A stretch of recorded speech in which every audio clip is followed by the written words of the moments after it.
Nama saya Bagas Prakoso. Saya yang akan menjadi pengampu mata kuliah ini kurang lebih selama 16 kali pertemuan ke depan, atau kurang lebih ya sekitar 4 bulan.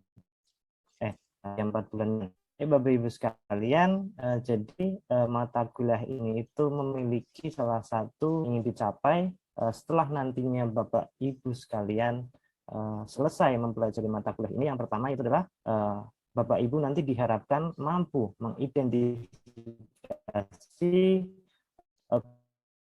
komponen dan sistem suatu mesin refrigerasi di dunia usaha dan industri perikanan secara individu maupun atau dalam juga kerjasama tim. Nah, kemudian tujuan ini kita jabarkan menjadi skop yang lebih kecil, yaitu tujuan yang ingin kita capai di tiap pertemuan, Bapak Ibu sekalian. Jadi kurang lebih selama 3 pertemuan ke depan, nantinya setelah 3 pertemuan ke depan, Bapak Ibu kami harapkan memiliki kemampuan untuk bisa menjelaskan prinsip kerja dari suatu mesin refrigerasi dan juga baik Bapak Ibu sekalian, untuk outline yang akan kita bahas dalam pertemuan pertama kali ini itu tidak banyak Bapak Ibu sekalian, itu hanya 2 poin utama saja. Yang pertama adalah terkait dengan fungsi mesin refrigerasi dan juga karakteristik dari refrigerannya, dan yang kedua yaitu adalah terkait prinsip kerja dari suatu mesin refrigerasi. Baik Bapak Ibu sekalian, mungkin saya ingin juga partisipasi dari Bapak Ibu sekalian. Kira-kira apakah Bapak Ibu, apakah yang ada di pikiran Bapak Ibu sekalian ketika mendengar istilah refrigerasi? Mohon izin Bapak Ibu, ada yang berkenan membantu menjawab? Atau mungkin saya coba tanya, oh iya Mbak Ibu Astervina sudah angkat tangan. Monggo Ibu, kira-kira apa ini Bu? Ketika Ibu mendengar istilah refrigerasi, apa yang ada di benak Ibu Astervina? Monggo Ibu. Yang di benak saya Pak, refrigerasi itu kulkas Bapak. Oh kulkas, oke. Iya, oke. Terima kasih Ibu. Kasih. Kemudian ada Bapak Muhammad Syarif. Monggo Bapak, kira-kira apa Bapak? Ya, terima kasih Bapak Bagas. Menurut saya kan ketika saya dengar kata refrigerasi itu sebuah proses ini menyerap panas, Pak Bagas. Ini sudah lebih detail ini Bapak Muhammad Syarif ini. Iya, makasih. Terima kasih banyak Bapak. Iya. Jadi benar Bapak Ibu sekalian, secara umum memang kita dapat definisikan bahwa refrigerasi itu adalah pendingin lingkungan atau sistem. Atau secara definisi kita dapat artikan yaitu refrigerasi merupakan suatu proses penarikan panas ataupun kalor dari suatu benda sehingga nantinya kita mampu menghasilkan suatu sistem yang temperaturnya itu lebih rendah dibandingkan lingkungan di sekitarnya. Jadi sangat betul tadi apa yang didefinisikan oleh Ibu Astervina, walaupun itu lebih aplikatif ya, langsung menyebut bendanya, kulkas gitu. Dan juga Bapak Muhammad Syarif juga lebih detail tadi. Terima kasih. Kemudian Bapak Ibu sekalian, mungkin kita singkat saja terkait dengan sejarah. Jadi memang refrigerasi itu sudah mengalami perkembangan yang cukup dan yaitu sekitar 1820 kita sudah mulai dulu sebelum sistem refrigerasi itu ditemukan, kira-kira orang itu ketika menyimpan es batu ya itu kira-kira dia ceritanya atau baca, mungkin Mas Devrian bisa dibantu, pernah kan kayaknya tentang pakan ikan juga ini.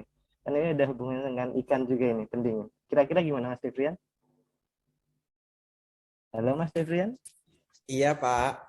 Kira-kira Mas Devrian, dulu sebelum mesin refrigerasi ditemukan, orang nyimpen es itu pakai apa kira-kira Bapak? Ada gambaran kah? Pakai es batu Pak.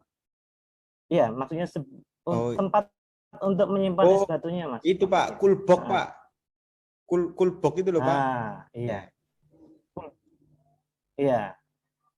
Jadi benar, salah satu yang dapat diaplikasikan dulu sebelum mesin pendingin ditemukan itu adalah menggunakan piranti lain yang mana fungsinya adalah untuk meminimalisir terjadinya perpindahan panas. Sehingga nantinya ketika kita punya es batu itu bisa lebih awet.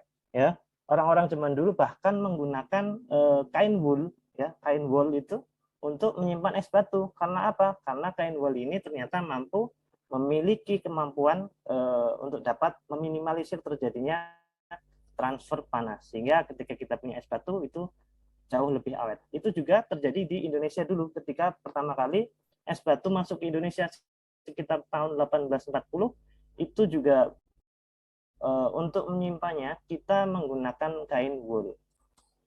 Kemudian perkembangan sistem refrigerasi terus berkembang ya, sampai akhirnya pada tahun 1941 ini bentuk dari refrigerasi yang hampir mirip dengan yang ada saat ini itu sudah mulai ditemukan ya. Perkembangannya cukup lama Bapak Ibu sekalian, sampai dengan sekarang tentunya mesin yang dihasilkan itu juga lebih lebih sempurna lagi ya. Kemudian Bapak Ibu sekalian, fungsi sistem refrigerasi itu tentunya juga banyak sekali, mulai dari pengkondisian udara ya, yang fungsinya untuk membuat kenyamanan pada manusia, kemudian untuk fungsi hiburan juga Bapak Ibu sekalian, misal untuk artificial ice, kemudian untuk industri perikanan juga, itu juga sangat butuh mesin ini, kemudian untuk bidang pengobatan maupun industri logam juga sangat membutuhkan aplikasi dari mesin ini. Secara umum Bapak Ibu sekalian, kita dapat mengklasifikasikan ya aplikasi dari sistem refrigerasi itu menjadi 5 bagian. Itu ada kita sebut namanya refrigerasi domestik, refrigerasi komersil, industri, transportasi, dan tata udara industri atau tata udara kenyamanan. Untuk refrigerasi domestik sendiri itu mungkin mudahnya kita analogikan sebagai refrigerasi yang ada di rumah-rumah penduduk ya, seperti di rumah kita masing-masing. Mungkin di situ kita punya kulkas, kita punya dispenser yang bisa air dingin, kemudian ada AC juga. Itu termasuk aplikasi refrigerasi untuk bidang domestik. Untuk komersil, mungkin ketika kita jalan-jalan ke mall, kita lihat ada freezer ya, di situ untuk jual es, untuk menyimpan nugget segala macam, itu termasuk juga fungsi aplikasi refrigerasi, tapi untuk komersil, karena untuk perdagangan. Lebih lebar atau lebih luas lagi fungsinya, yaitu salah satunya adalah untuk cold storage ya, untuk tempat menyimpan ikan. Kemudian untuk pabrik es batu juga termasuk refrigerasi yang aplikasinya adalah untuk bidang industri, karena memang cakupannya lebih luas, lebih lebar lagi. Kemudian ada juga fungsi refrigerasi sebagai transportasi, yang mana di sini mesin pendingin digunakan untuk melakukan mobilisasi ya. Jadi dia ditempatkan dalam suatu kendaraan, entah itu truk atau apa, yang mana nantinya dia berfungsi untuk memobilisasi barang dari satu tempat ke tempat yang lain agar tentunya misal kualitasnya tetap terjaga. Itu adalah fungsi mesin refrigerasi sebagai transportasi. Dan yang terakhir yaitu adalah terkait tata udara. Ini tentunya bisa kita temukan di industri, pabrik ataupun mall, itu juga biasanya pasti menggunakan aplikasi mesin refrigerasi ini. Jadi kita tahu bersama bahwa aplikasi dari mesin refrigerasi ini sangat luas ya Bapak Ibu sekalian, mulai dari yang sangat yang ada di rumah-rumah sampai ke skala besar, itu juga menggunakan aplikasi mesin refrigerasi ini. Kemudian sebenarnya apa sih Bapak Ibu sekalian yang membuat suatu sistem kok bisa menjadi dingin? Itu adalah karena adanya ini Bapak Ibu. Jadi ada namanya cairan refrigeran. Apa itu cairan refrigeran? Cairan refrigeran itu adalah cairan atau bahan pendingin yang mana dia adalah berfungsi untuk menyerap panas dari suatu benda atau udara atau ruangan untuk kemudian membuang panas yang gelap tersebut keluar ya.